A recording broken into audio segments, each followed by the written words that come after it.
আরে বন্ধুরা, আমি এই মুরগিগুলোর বয়স আজ 10 দিন। আমি কী কী ওষুধ চালাইলাম আমি সেই নিয়মটা বলবো। প্রথম দিন পানিতে 2 ঘন্টার পানিতে লাইসিপিড দিয়েছি।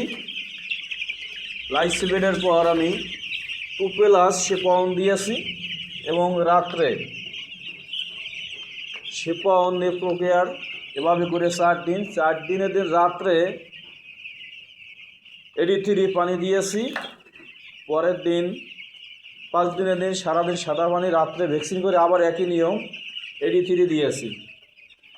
এভাবে করে 6 দিন হয়ে গেল। 6 দিন পর 7 দিনের দিন হয়তো কী ওষুধ চালাইছি।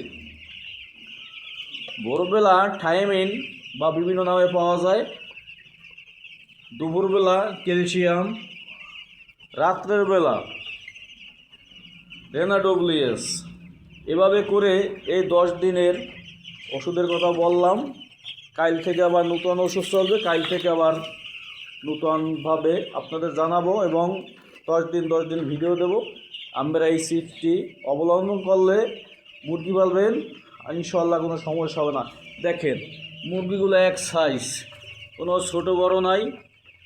শীতকাল তো এই দেখেন আপনার ভুটার আছে, ভুটার সারি নেই, ভুটার সারবো আরও 2 দিন পর। এভাবে মুরগি পালবেন বন্ধুরা, তাহলে হয়ে যাবে ইনশাআল্লাহ।